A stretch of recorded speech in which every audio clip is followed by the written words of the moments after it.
तो कल हमने बात की थी सोवियत संघ के निर्माण की, सोवियत संघ के निर्माण की बात की थी 1922 से लेके। हमने पढ़ा था रूसी क्रांति के बारे में, और ये पढ़ा था व्लादिमीर लेनिन से लेके निकिता ख्रुश्चेव, जिनके समय में क्यूबा मिसाइल संकट हुआ और हंगरी विद्रोह हुआ। एक सशक्त प्रणाली छोटे छोटे भागों में टूट गई, सोवियत संघ बिखर गया। इसको हम आज देखेंगे।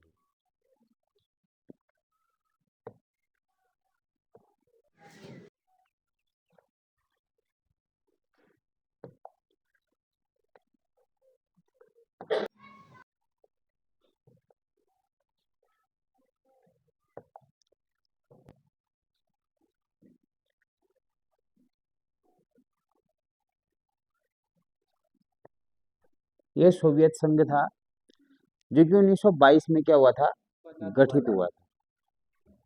ठीक है, और ये क्या हो गया, फिर टूट चुका था।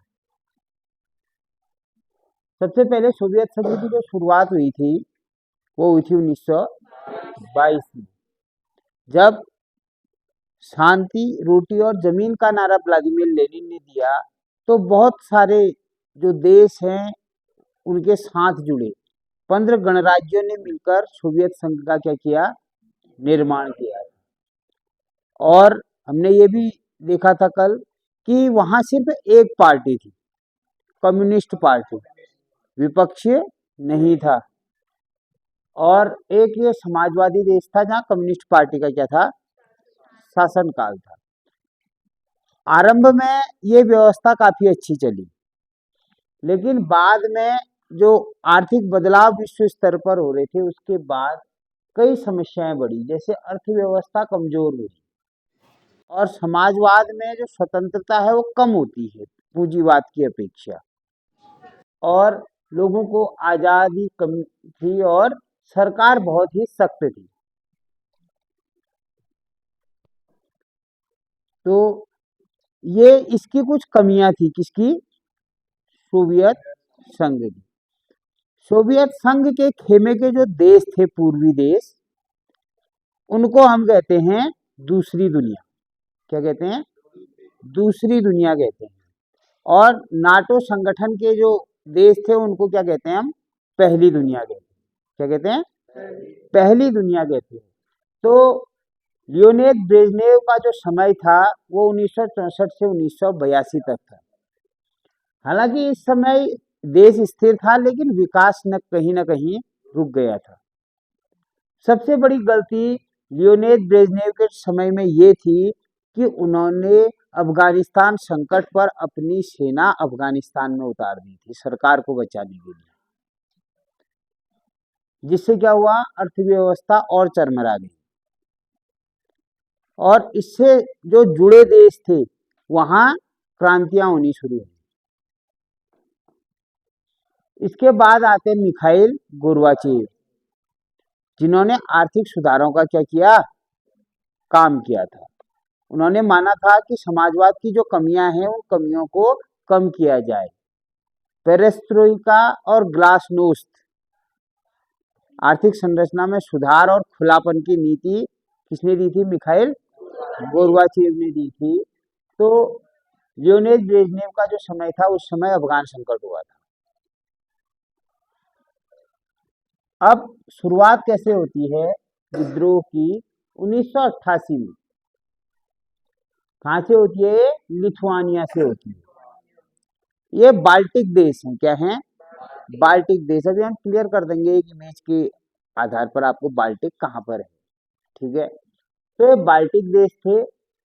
यहाँ से आजादी की आंदोलन की शुरुआत हुई। यहाँ के लोग सड़कों पर आए और इन्होंने जो है सोवियत संघ से अलग होने के लिए क्या किया, आंदोलन किया था। और यह फैला किसमें, एस्टोनिया और लातविया में। इन लोगों की एक ही मांग थी कि ये सोवियत संघ से क्या होना चाहते थे, अलग होना चाहते थे। बाल्टिक देश थे, क्या थे, बाल्टिक देश। ठीक है, तो मैं इसमें देखता हूं, अगर इमेज होगी मैं बाल्टिक देशों को आपको क्लियर कर देंगे। ये इमेज है, यह है लिथुआनिया, लातविया, ठीक है, एस्टोनिया, ये जो है बाल्टिक सागर है। ये बाल्टिक सागर के पास जो देश हैं, इन देशों के का जो ये 3 देश हैं, इसलिए इन्हें बाल्टिक देश कहते हैं, बाल्टिक सागर के पास होने से। तो लोकेशन समझ में आई ना हमारी।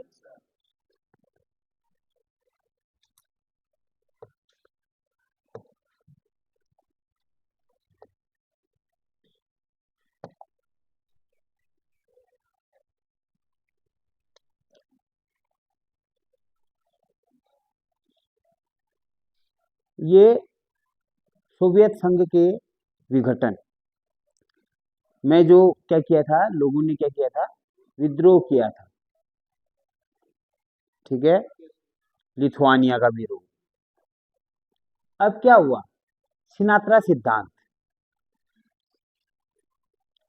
देखो, सिनात्रा एक गायक थे, क्या थे, गायक थे। उन्होंने एक गीत गाया था, माई वे, उसी में से ये सिनात्रा सिद्धांत को लिया गया था। मिखाइल गोर्बाचेव ने आर्थिक सुधारों के चलते 1989 में ये घोषणा की कि वार्सा पैक्ट में जो देश है 1955 में पंजीकृत, वह देश क्या करे, अपना खुद का रास्ता चुने, यानी कि उनके आंतरिक मामलों पर अब सोवियत संघ दखल नहीं देगा, यानी कि पूर्वी यूरोप के देशों पर कोई हस्तक्षेप नहीं होगा और सरकार अपने हिसाब से क्या कर सकती है, कार्य कर सकती है। जैसे हमने देखा कि जब हंगरी में विद्रोह हुआ था, हमने चेकोस्लाविया में विद्रोह देखा था, उस विद्रोह को दबा दिया गया। लेकिन अब ये क्या कह रहे हैं कि हम इनके आंतरिक मामलों में हस्तक्षेप नहीं करेंगे। इसी को हम क्या कहते हैं, सिनात्रा सिद्धांत। यानी कि सोवियत संघ ने ये क्लियर कर दिया कि अब वह पश्चिमी जो यूरोपीय देश हैं, उनके आंतरिक मामलों में, विदेशी मामलों में दखल नहीं देगा। और हर देश क्या कर सकती है, अपनी सरकार और व्यवस्था को चुन सकती है, यानी कि आवश्यक नहीं है कि वो समाजवाद में ही रहे। तो यहाँ से क्या हो गया, अब सुधार होने शुरू हुए। जैसे ये सिद्धांत आया, देखो कब आया है, 1989 में। और हमने पढ़ा था कि बर्लिन की दीवार भी कब गिरी थी, 9 नवंबर 1989 ईस्वी को ही गिरी थी। तो ये जो है सिनात्रा सिद्धांत को लेके ये महत्वपूर्ण साल था, क्योंकि सोवियत संघ ने स्वयं क्या कहा था कि प्रत्येक देश अपने निर्णय स्वयं ले सकता है। वह निर्णयों के लिए सोवियत संघ को न देखे, सोवियत संघ द्वारा बनाए गए नियमों को जो है अपने देश में लागू करे या न करे, ये उनके अपने देश का मामला है। तब क्या हुआ, जब उसने ये कहा कि हर कोई अपना फैसला खुद ले सकता है, तो सबसे पहले ऐतिहासिक घटना क्या हुई कि बर्लिन की दीवार गिर गई। और बर्लिन की दीवार का गिरना क्या है, सोवियत संघ के अंत का पहला संकेत है। अभी तो हमने क्या पढ़ा, लिथुआनिया पढ़ा था, वहां सोवियत संघ के विरोध में क्या हुआ, आंदोलन शुरू हुआ था 1988 में। 89 में सोवियत संघ ने स्वयं जो है सिनात्रा सिद्धांत में ये कहा कि पूर्वी यूरोप और सोवियत संघ के खेमे में जितने भी देश हैं, वह क्या कर सकते हैं, अपनी नीतियों का निर्धारण खुद कर सकते हैं, फैसले खुद ले सकते हैं। परिणाम क्या हुआ कि बर्लिन की दीवार गिर गई। 28 वर्षों तक खड़ी रही ये दीवार, लेकिन अंततः जो है, जो पूर्वी जर्मनी की जो सरकारें हैं, उन्होंने जो है इसे गिराने पर सहमति दे दी। ये दीवार का क्या हो गया है, अंत हो गया है। यानी कि अब पूर्वी जर्मनी, यानी कि पूर्वी जर्मनी की जो सरकार है, उन्होंने बर्लिन की जनता को एक करने के लिए जो है क्या कर दिया, ये दीवार तोड़ दी। दीवार तो लोगों ने तोड़ी थी, ये 150 किलोमीटर लंबी दीवार थी। तो यहाँ पर जो है अब निर्णय सरकारें खुद ले रही थी, सोवियत संघ के हाथ में चीजें नहीं थी। अब क्या हुआ, हमने पढ़ा था कि जो सोवियत संघ है उसमें सिर्फ एक पार्टी का शासन था, वो थी कम्युनिस्ट पार्टी। तो बाद में जो मिखाइल गोर्बाचेव थे उन्होंने बहुदलीय राजनीति शुरू की। उन्होंने कहा कि राजनीति जो सोवियत संघ की है उसमें सिर्फ एक पार्टी का ही वर्चस्व है, लेकिन इसे लोकतांत्रिक बनाने के लिए, इसमें सुधार करने के लिए हमें क्या करना पड़ेगा, बहुत सारी पार्टियां बनानी पड़ेंगी। तो उन्होंने क्या किया था, 72 साल पुराना जो कम्युनिस्ट पार्टी का एकाधिकार है वो समाप्त कर दिया था, और क्या हो गया था, अन्य पार्टियों को मान्यताएं दी थी। अब देश में पार्टियों की संख्या बढ़ गई है, बहुदलीय हो गया है ये भी सोवियत संघ। तो मिखाइल गोर्बाचेव ने ये भी शुरुआत की बहुदलीय राजनीति। एक दलीय राजनीति का अंत किसने किया था, मिखाइल गोर्बाचेव। ठीक है। और मार्च 1990 में जो लिथुआनिया में जो संघर्ष चल रहा था उसे सोवियत सरकार ने देखा, और मार्च 1990 में लिथुआनिया को एक स्वतंत्र देश घोषित कर दिया। यानी कि लिथुआनिया अब अपनी सरकार को चुन सकती थी, और सोवियत संघ के फैसले अब लिथुआनिया पर लागू नहीं होंगे। कब हुआ था ये, मार्च 1990 में। यानी कि सोवियत संघ से एक देश क्या हो गया, अलग हो गया। ये जो है मिखाइल गोर्बाचेव। अब क्या हुआ, सितंबर में, अभी हमने क्या देखा था, इससे पहले कौन सा माह देखा था, 1991, कौन सा माह था उसमें, मार्च। आप भूल गए शायद, ये मार्च। ठीक है। कौन आजाद हुआ था, लिथुआनिया। लेकिन सितंबर 1991 आते आते तीनों बाल्टिक देश आजाद हुए, जिसमें एस्टोनिया, लातविया और लिथुआनिया, जो तीनों बाल्टिक देश है उनको सोवियत संघ के जो बंधन है उससे मुक्त कर दिया गया। कब, सितंबर 1991। और दिसंबर 1991 में सभी देशों ने मिलकर क्या किया, यूएसएसआर को समाप्त करने का फैसला ले लिया। यानी कि अब यूएसएसआर क्या होगा, समाप्त होगा। इन देशों को आजादी कब मिल गई थी, 1991 में, जिसमें लिथुआनिया को तो मार्च में ही मिल गई थी। लेकिन तीनों बाल्टिक देश कब आजाद हुए थे, 1991। अब क्या हुआ, हमने ये पढ़ा था कि दिसंबर में सभी देशों ने यूएसएसआर को समाप्त करने की बात कही थी। उसी के चलते 25 दिसंबर 1991 को क्या हुआ, मिखाइल गोर्बाचेव ने क्या दे दिया। अब मिखाइल गोर्बाचेव ने जब राष्ट्रपति पद से इस्तीफा दिया तो सोवियत संघ क्या हो गया, समाप्त हो गया, और विश्व की एक बड़ी ताकत समाप्त हो गई। और जो दो ध्रुव बने थे उसमें से एक ध्रुव पूर्णतः टूट गया।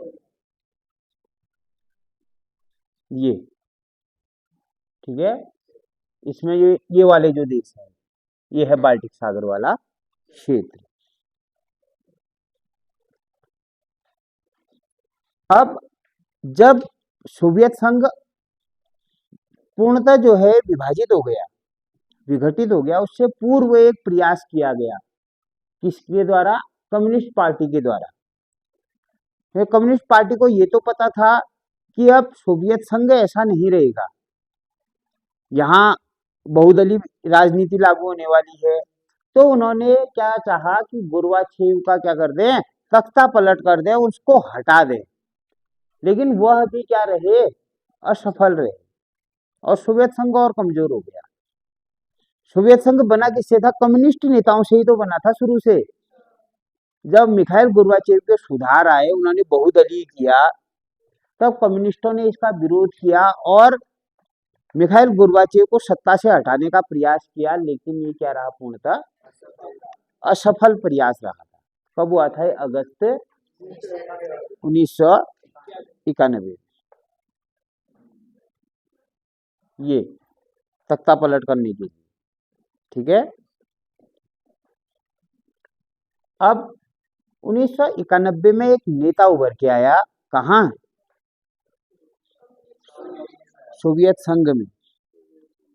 ये शुरुआत में कम्युनिस्ट पार्टी में था, बाद में इसने कम्युनिस्ट पार्टी छोड़ दी।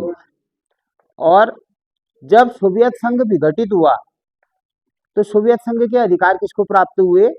रूस को प्राप्त हुए, क्योंकि रूस सबसे बड़ा देश निकल के आया था। और यूएन जो संयुक्त राष्ट्र में जो सोवियत संघ की सीट थी वह भी किसको मिली थी? रूस को मिली थी। तो यही बने थे रूस के पहले राष्ट्रपति। ये मिखाइल गोर्बाचेव के बाद ये थे बोरिस येल्त्सिन। ठीक है, स्वतंत्र रूस के पहले राष्ट्रपति थे। अब क्या हो गया है? सोवियत संघ का क्या हो गया है? विघटन हो गया है, पतन हो गया है।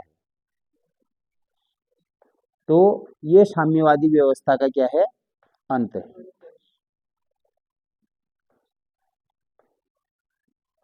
तो इतनी चीजें हमने देखी कि वास्तव में जो है सोवियत संघ में क्या क्या हुआ था। ठीक है, अंततः 25 दिसंबर 1991 को क्या हो गया? ये पूर्णतः विघटित हो गया।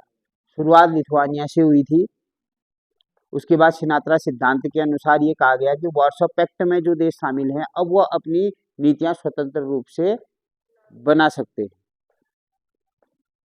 और 1991 में एक चीज और हुई थी, जो रूस, यूक्रेन और बेलारूस, ठीक है, ये भी जो है ये भी जब सोवियत संघ से अलग हुए तो सोवियत संघ का अस्तित्व ही नहीं बचा था। और रूस जब अलग हुआ तो वह समय क्या था? जून माह में वो अलग हुआ था। किससे? सोवियत संघ की ड्यूमा से। ड्यूमा मतलब वहां की संसद से। ठीक है, तो इसमें जो है हमने सबसे पहले अभी देखा ब्रेजनेव का शासन, जिसमें अफगान संकट हुआ था। उसके बाद हमने देखा लिथुआनिया का संघर्ष आजादी के लिए। फिर सिनात्रा सिद्धांत देखा था। सिनात्रा सिद्धांत के बाद जब सोवियत संघ ने घोषणा की कि अब क्या होगा, सारे राष्ट्र स्वतंत्र हो सकते हैं, अपनी नीतियों का पालन कर सकते हैं, तो सबसे पहले बर्लिन की दीवार गिरी थी, जिसे सोवियत संघ के अंत का संकेत माना जाता है। बाद में मार्च 1991 में लिथुआनिया को स्वतंत्र देश माना गया। जून 1990 में रूस ने स्वयं को सोवियत संघ से अलग कर लिया। और अंततः जो है, जो अगस्त में एक तख्ता पलट का जो है प्रयास किया गया कम्युनिस्टों द्वारा, वह भी विफल रहा। और अंततः 25 दिसंबर 1991 को विश्व की जो दूसरी दुनिया है जिसे कहा जाता है, वो समाप्त हो गई। और मिखाइल गोर्बाचेव ने 25 दिसंबर 1991 को इस्तीफा दे दिया। और सोवियत संघ के विघटन के बाद सबसे बड़ा देश निकल के आया था रूस, और उसके पहले राष्ट्रपति थे बोरिस येल्त्सिन। ठीक है, देखो, तो दो ध्रुव बच गए ना। अभी सोवियत संघ के विघटन के बाद एक राष्ट्रकुल बना था। क्या बना था? राष्ट्रकुल। कल बताएंगे राष्ट्रकुल के बारे में।